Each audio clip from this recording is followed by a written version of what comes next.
Hello guys, welcome back to my YouTube channel. ఎన్ని రోజులు అయిపోయిందో దీన్ని డ్రైవ్ చేసి. నేను ఖతార్ నుంచి వచ్చి ఖతార్లోనే 12 days, ఇక్కడ ఒక 1 week, ఆల్మోస్ట్ ఒక 1 month అవుతుంది. 25 days to 1 month అవుతుంది ఈ బైక్ని డ్రైవ్ చేసి. మొత్తం మట్టి పట్టేసింది. ఫస్ట్ నేను క్లీన్ చేయాలి. క్లీన్ చేసి దీన్ని బయటకు తీస్తాను ఈరోజు. ఇది యాక్చువల్లీ వ్లాగ్ షూట్ చేసే ప్లాన్ లేదు, కానీ ఎలా అయినా చిన్న పని పైన వెళ్తున్నాను, అది కూడా బైక్ పని పైన. సో అదే వీడియోలో పెట్టేస్తే కొంచెం వీడియోస్ కన్సిస్టెన్సీ ఉంటుందన్నమాట. ఇప్పుడు ఈ టెనార్ని తీసుకుని వేరే టెనార్ దగ్గరికి వెళ్తున్నాము. దారిలో చెప్తాను మిగతా డీటెయిల్స్ అని. ఫస్ట్ అయితే దీన్ని వాష్ చేస్తాను. వాష్ అంటే ప్రాపర్ వాష్ కాదు, ఒక క్యాజువల్ వాటర్ వాష్ అనుకోండి.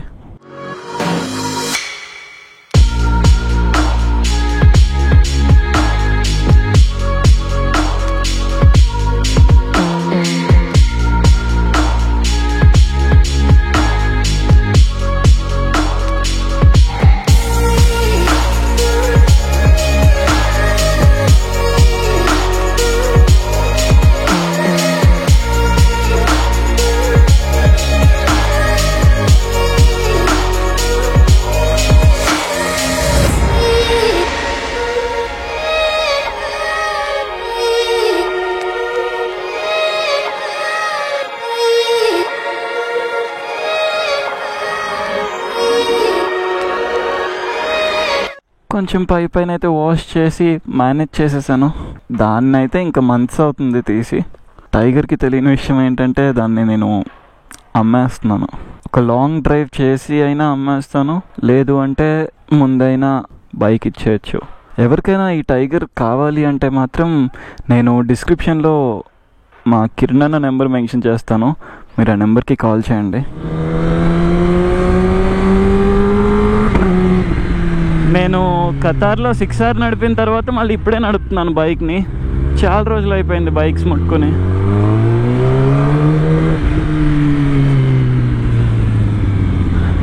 ఇంకా పాయింట్కి వచ్చేస్తే ఇప్పుడు నవీన్ అన్న దగ్గరికి వెళ్తున్నాను, ఇంకొక ZX టెనార్ దగ్గరికి. దానికి ఒక ECU వచ్చింది, రేసింగ్ ECU.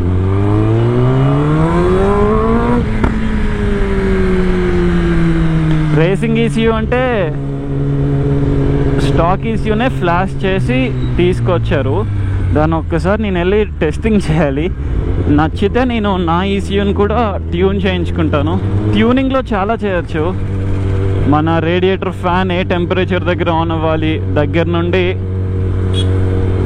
మన టాప్ స్పీడ్ 300కి లాక్ ఉంటుంది కదా, 299కి ఆ రెస్ట్రిక్షన్ కూడా రిమూవ్ చేసి 300+ వెళ్ళేలా కూడా ట్యూన్ చేసుకోవచ్చు. అదే కాకుండా పర్ఫార్మెన్స్ చాలా పెంచుకోవచ్చు.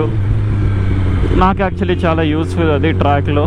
నా దగ్గర ఇంకా అన్ని ECUలు ఉన్నాయి, అంటే ర్యాపిడ్ బైక్ కానీ, పవర్ కమాండర్ కానీ, బజాజ్ అని ఒకటి ఉంటుంది, అన్నీ ఉన్నాయి.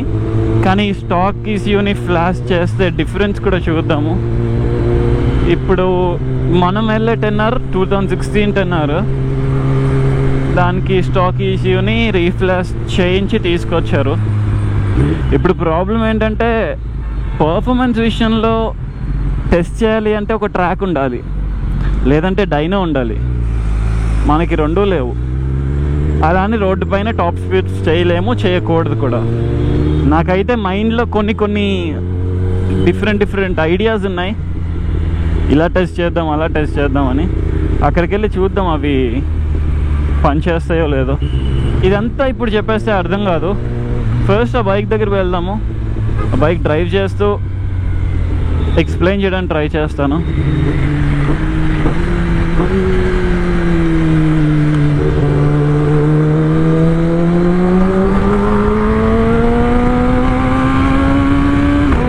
అండ్ చెప్పడం మర్చిపోయాను, నేను యాక్చువల్లీ ఈరోజు మొన్న చెన్నైలో ఉండాలి,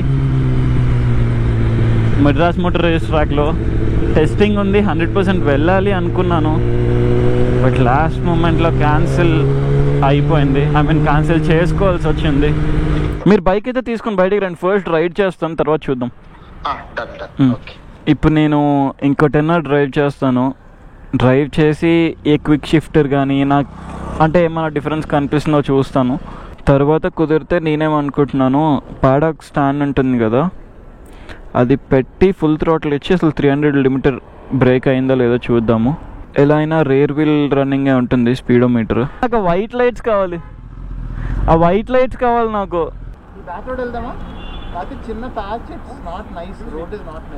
ఫుల్ థ్రాటిల్ కొట్టలేము,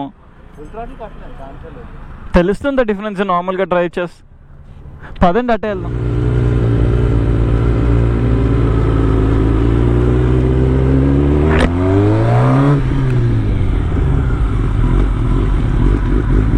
నేను ఫస్ట్ దీనికి రేర్ సీట్ తీసేస్తాను, అసలు నాకు రేర్ సీట్ నచ్చట్లేదు ఎందుకో. మట్టి ఉంటుందిగా, ఇటే వెళ్దామా? ఇన్ని కష్టాలు పడలేము. ఎవరైతే హైదరాబాద్లో ట్రాక్స్ కడుతున్నారో ప్లీజ్ కొంచెం తొందరగా కట్టండి. ఎవరైతే హైదరాబాద్లో డైనో పెడుతున్నారో కొంచెం తొందరగా డైనో పెట్టండి ప్లీజ్. అలానే మేము ఆ టెస్టింగ్ ఏం చేయట్లేదు, జస్ట్ ఆ బైక్ని ఫీల్ చేయడానికి అంతే. మళ్ళీ రేసింగ్ రోడ్లపైన ఓవర్ స్పీడింగ్ అనుకుంటారేమో, అలాంటిది అయితే అసలు ఏం లేదు. అండ్ ఇంకొకటి చెప్పాలి, ఎస్పెషల్లీ సూపర్ బైక్స్కి ఇది, ఎప్పుడైనా సరే పెట్రోల్ కొట్టించుకుంటున్నప్పుడు మళ్ళీ మీరు రిటర్న్ ఇంటికి వెళ్ళిపోయే టైంకి మీ ట్యాంక్ ఎంటీ అయిపోవాలి ఆల్మోస్ట్. ఎప్పటికప్పుడు ఫ్రెష్గా ఫ్యూయల్ కొట్టించుకోవడం చాలా మంచిది. సూపర్ బైక్స్ అనే కాదు, ఎవరైతే 97, 99 XP100లు యూస్ చేస్తారో వాళ్ళకి. బేసిక్గా సూపర్ బైక్స్లో ఏంటంటే మనం ఇంటి బయటకు వచ్చి ఫుల్ ట్యాంక్ చేయించుకున్నా మళ్ళీ ఇంటికి వెళ్ళిపోయేటప్పటికి ఎంటీ అయిపోతుంది. సో అలా మేనేజ్ అయిపోతుంది.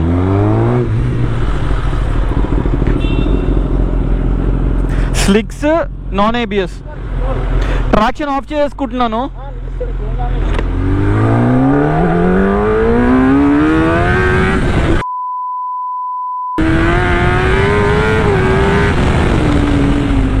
దీన్ని ఇలా టెస్ట్ చేయలేం. 1 2 3 అగ్రెషన్ ఉంది. 3 RPM, 3 2 1. ఓకే. ఓ 5. క్రేజీ 6.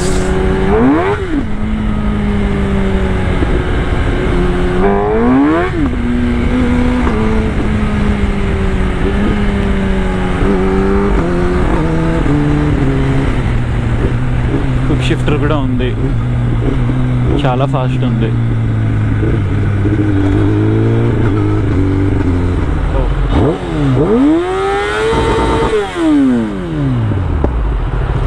అది ఫుల్ థ్రోట్ల్ ఇవ్వండి.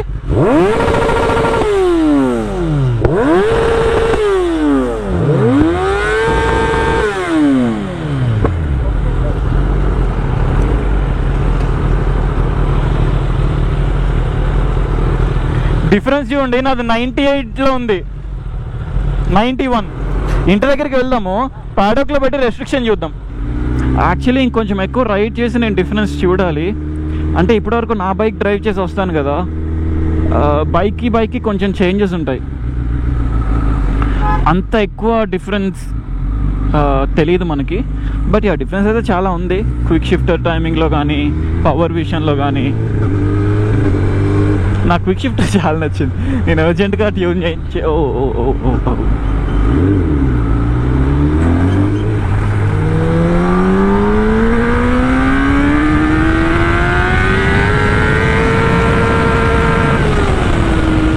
అదేంటి రెస్ట్రిక్షన్ తీయలేదో అర్థం కావట్లేదు. ఎందుకంటే ఫస్ట్ గేర్ ఉంది, నా బైక్ కూడా అంతే వెళ్తున్నాను నా డౌట్.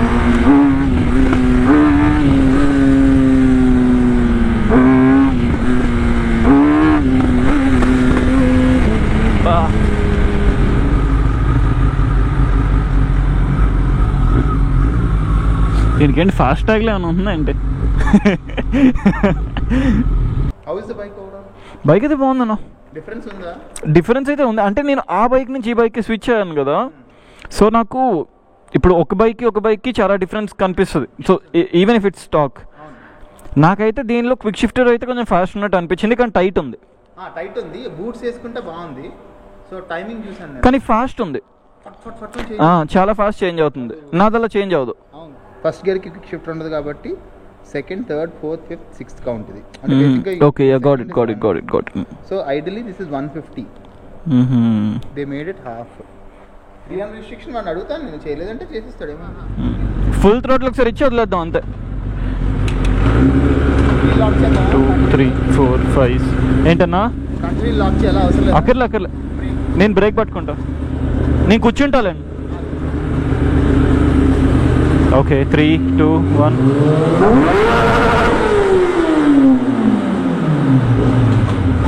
ఉంది, రెస్ట్రిక్షన్ తీయలేదు.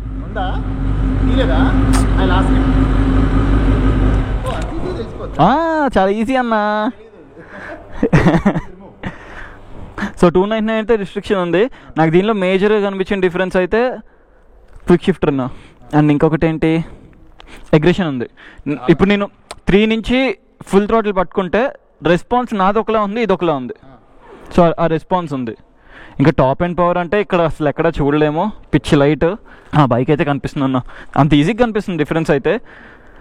కానీ బేసిక్గా మనం ఇక్కడ చూసాం కదా, మనం 1 to 6 RPM అట్లా చూసాం మనం నిజం చెప్పాలంటే. కానీ మనకి యాక్చువల్లీ కావాల్సింది 12s, 13s, 14sలో కావాలి. మరి అది ఇక్కడ టెస్ట్ చేయలేం. ప్రాపర్ డైనో, ఈ డైనో ఎప్పుడు వస్తుంది అంటున్నా, డైనమిక్ రైడర్స్ అవునా? సో మేబీ ఆయన ట్యూన్ చేసింది ఎట్లా చేసి ఉంటాడు అంటే, రెస్ట్రిక్షన్ అదే ఉన్నది, పవర్ పెంచాడు అంతే. నా బైక్ ఎలా ఉంది? I really liked it. అంటే only thing that I found difference is that response. Initially your bike is very powerful to me. After the tune I can feel difference. Quick response. ఇది చాలా quick ఉంది. 3లో కూడా ఉంది, 3 నుంచి కూడా నేను చూసాను. 3, 4, 6 చూసాను. 3000, 4000, 6000 ఎగ్రేషన్ ఉంది. సో ఇప్పుడు నేనేం చేయాలి? నాకు వేరే ECU కావాలి, ఇది వద్దు. అలా అని కాదన్నా. సో ఇప్పుడు దీని గురించి కాదు, ఇక్కడ నా ECU ఏమైపోయినా కొత్తది తీసుకోవచ్చు, మహా అయితే 1,00,000 ఉంటుంది అంతే. ఇప్పుడు మనం రేస్లో ఉన్నప్పుడు మనకేమన్నా ఓకే స్టాక్తో టెస్ట్ చేసుకుందాము, లో RPMలో ఇది బెటర్ ఉంది. ఫర్ ఎగ్జాంపుల్ నేను MMRT వెళ్ళాను, MMRT ట్రాక్ డే చేస్తున్నాను, నాకు ఫుల్ పవర్ అవసరం లేదు. అక్కడ ఏంటంటే మాక్సిమం నేను యూజ్ చేసేది 4th గేర్ అనుకుంటా, 4th, 5th, మ్యాక్స్ 5th కూడా ఉండదు. అలాంటప్పుడు నాకు స్టాకే నచ్చుతుంది, స్టాక్తోనే మంచి టైమింగ్ వస్తుంది, కంఫర్టబుల్ ఉంటా. అప్పుడు స్టాక్ పెట్టుకుని నేను చేసుకోవచ్చు. నేను BIC వెళ్ళినప్పుడు ECU వేసుకోవచ్చు అట్లా. నెక్స్ట్ టైమ్ నెక్స్ట్ డ్రాగ్లో మీరు దిగితే నేను కూడా ఒక ఎంట్రీ దీనిలో పెడతా, ఒక ఎంట్రీ ఇంకొకటి BMWలో పెడతా. మనం చేద్దామన్నా 10 hours ఇండియాలో 10 hours బీట్ చేయలేమని అందరి మైండ్లో ఉంది కదా, అది బ్రేక్ చేద్దాం. 10:05 లేట్, 10:05 చాలా లేట్ అన్నా. 1 second నాకంటే లేట్. 1 second అంటే ఏంటి, ఆ మూల నుంచి ఆ మూలకు ఉంది. నేను అక్కడ హిట్ చేసేటప్పటికి 270 or 280 ఉంది అనుకుంటా. నా దగ్గర వీడియో ఉంది, 260 to 280 మధ్యలో ఉంది లాస్ట్ హిట్ చేసేటప్పటికి. ఆ స్పీడ్లో 1/2 second అంటే అక్కడి నుంచి కనీసం అక్కడి వరకు చూద్దాం. నెక్స్ట్ టైం బ్రేక్ చేద్దాం. మళ్ళీ బైక్ ఎప్పుడు తీస్తానో తెలియదు. మన వాళ్ళు వేసే అన్నీ ఏమేస్తారు, ఓల్డ్ స్టాక్ అని కాదు. బేసిక్గా నేను మొన్న ఖతార్ వెళ్ళాను కదన్నా, ఇక్కడ గో కార్ట్స్లో వేసే ఫ్యూయల్ కూడా వైట్ ప్యూర్ ట్రాన్స్పరెంట్. లాస్ట్కి ఏమవుతుందంటే ట్యాంక్లో ఉంచేస్తుంటే ఆ ఎడిటివ్స్ అన్ని కిందకి వెళ్ళిపోతున్నాయి, normal fuel. So fuel injector block gone. ఎప్పుడైనా బయటకు వస్తున్నాడు ఫుల్ చేయించుకోవాలి, ఇంటికి వెళ్ళేటప్పుడు ఫ్యూయల్ అయిపోవాలి. సర్లేండి అయినా వెళ్తాం, మీ ఆఫీస్ టైం, మీ లాగిన్ టైం. అన్నది డ్రైవ్ చేసాం కదా, ఇప్పుడు నాది డ్రైవ్ చేసి చూస్తాను అసలు 3 RPMలో ఎలా ఉందో పవర్ డిఫరెన్స్. అయితే ఆ బైక్లో కనిపించింది, కానీ మేజర్ డిఫరెన్స్ ఏం కనిపించలేదు. That's it for today guys. Don't forget to like, share and subscribe my YouTube channel. Thank you.